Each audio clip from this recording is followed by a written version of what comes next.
નમસ્તે વિદ્યાર્થી મિત્રો, આજે આપણે 21 ડિસેમ્બર ધોરણ 6માં ગુજરાતી વિષય છે એ યુટ્યુબ વિડીયો દ્વારા જોઈશું. પાઠ 13 સાગરકાંઠાનો પ્રવાસ છે, જે પાઠ સમજૂતી કર્યા પછી આપણે વૈકલ્પિક પ્રશ્નો પણ જોયા. એ બાદ અભ્યાસના એક એક વાક્યમાં જવાબો જોયા. આજે આપણે સ્વાધ્યાયના પ્રશ્નો જોઈશું. સ્વાધ્યાયમાં આપણને 5 પ્રશ્નો આપેલા છે. હાલ પૂરતા આપણે 1 બાય 1 જોઈશું. પહેલો પ્રશ્ન છે, પાટિયા પર કઈ પંક્તિઓ લખેલી હતી? આ પંક્તિઓ કેમ લખવામાં આવી હતી? તો આનો જવાબ છે એ આ પ્રમાણે આવી શકે. પાટિયા પર નીચેની પંક્તિઓ લખેલી હતી: રેલાઈ આવતી છો ને બધી ખારાશ પૃથ્વીની, સિંધુના ઉરમાંથી તો ઉઠશે અમી વાદળી.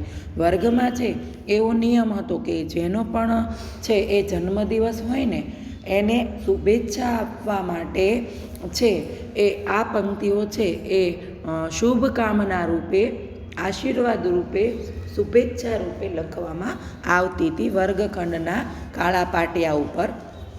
એટલે આ પંક્તિ છે એ અત્યારે શા માટે લખવામાં આવી આજના દિવસે? તો વર્ગનો જે પ્રતિનિધિ કેપ્ટન સિંધુ હતો એનો આજે જન્મદિવસ હતો અને એના કારણે એને શુભકામના આપવાના હેતુ માટે આ પંક્તિઓ લખેલી હતી. આપણને પ્રશ્નમાં પૂછવામાં આવ્યું છે કે કઈ પંક્તિઓ લખેલી હતી અને શા માટે લખી હતી? તો જન્મદિવસ હોવાથી અને એ વર્ગના પ્રતિનિધિનો જન્મદિવસ હોવાથી. હવે પ્રશ્ન 2 જોઈએ.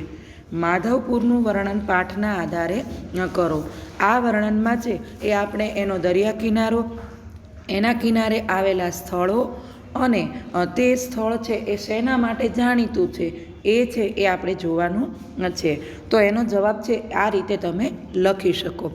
માધવપુર સૌરાષ્ટ્રના સાગરકાંઠાનું વૃંદાવન છે. અહીં આંબલી, રાયણ, નાળિયેરી જેવા જૂના ઝાડ બહુ જોવા મળે છે. આપણા માટે ખૂબ સૌભાગ્યની વાત છે કે આપણે સૌરાષ્ટ્ર પંથકમાં રહીએ છીએ, એટલે આ આપણા માટે છે એ ખૂબ જાણીતું સ્થળ છે અને ખૂબ નજીકનું પણ સ્થળ છે, જે માણી શકાય એમ છે બધા માટે. અહીંયા છે આ બધા જે ઝાડ છે, આંબલી, રાયણ, નાળિયેર, એ સદીઓ જૂના છે, બરાબર. અહીંનો દરિયા કિનારો ખૂબ વિશાળ અને ઉજળો છે. આખા ઘેડ, આ વિસ્તાર છે ને ઘેડ પ્રદેશમાં તરીકે જાણીતો છે અને આ ઘેડ વિસ્તારને હરિયાળો, લીલોછમ, ફળદ્રુપ રાખવા માટે છે એ 3 નદીઓ છે, એનું સંગમ સ્થળ છે આ માધવપુર. કઈ 3 નદીઓ? ભાદર, ઓજત અને મધવંતી, જે અહીંયા આ જગ્યાએ સમુદ્રને મળે છે. અહીંના સૂર્યોદય અને સૂર્યાસ્ત છે એ જોવાની ખૂબ મજા આવે. કેટલાક લોકો છે ને માધવપુરના દરિયાકાંઠે અને ચોરવાડના દરિયા કિનારીની વચ્ચે છે એ બરાબરી અથવા તો સામ્યતા દર્શાવે છે કે કઈ રીતે બંને એક લાગે છે, બરાબર. બંને છે એ સૌરાષ્ટ્રના છે એ વિસ્તારમાં આવે છે. આમ છતાં પણ બહુ વધારે લોકો છે અહીંનો સૂર્યોદય, સૂર્યાસ્ત પસંદ પણ કરે છે અને અહીંનો દરિયા કિનારો વધુ છે એ માણવાલાયક ગણે છે. આ સ્થળ છે એ રૂકમણી અને ભગવાન શ્રી કૃષ્ણના વિવાહ માટે છે એ ખાસ જાણીતું છે. આની નોંધ છે એ આપણા ધાર્મિક ગ્રંથોમાં પણ કરવામાં આવી છે. એટલે લગ્ન છે એ દર વર્ષે અહીંયા છે શ્રી કૃષ્ણ અને રાધાજી, રૂકમણીજીના લગ્ન છે આ સ્થળે ખૂબ ધામધૂમથી ઉજવાય છે. અહીં ભવનાથ અને તરણોતરનો મેળો છે ખૂબ જાણીતો છે. વિદ્યાર્થી મિત્રો, માધવપુરનો છે એ વર્ણન આ પાઠના આધારે કીધું છે, એટલા માટે આટલું સીમિત રાખ્યું છે.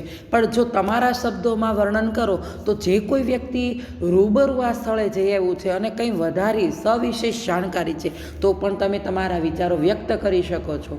પણ ક્યારે? જ્યારે તમારા શબ્દોમાં જવાબ માંગ્યો હોય ત્યારે. આપણે આજના હોમવર્કમાં છે એ પ્રશ્ન નંબર 2 માધવપુરનું વર્ણન છે એ પાઠના આધારે જે આપણે જોયું એ તમારા શબ્દોમાં લખો, એ આપણે આજનું હોમવર્ક જોઈશું. હવે નેક્સ્ટ છે એ ક્વેશ્ચન છે એ નેક્સ્ટ પીરિયડમાં જોઈશું.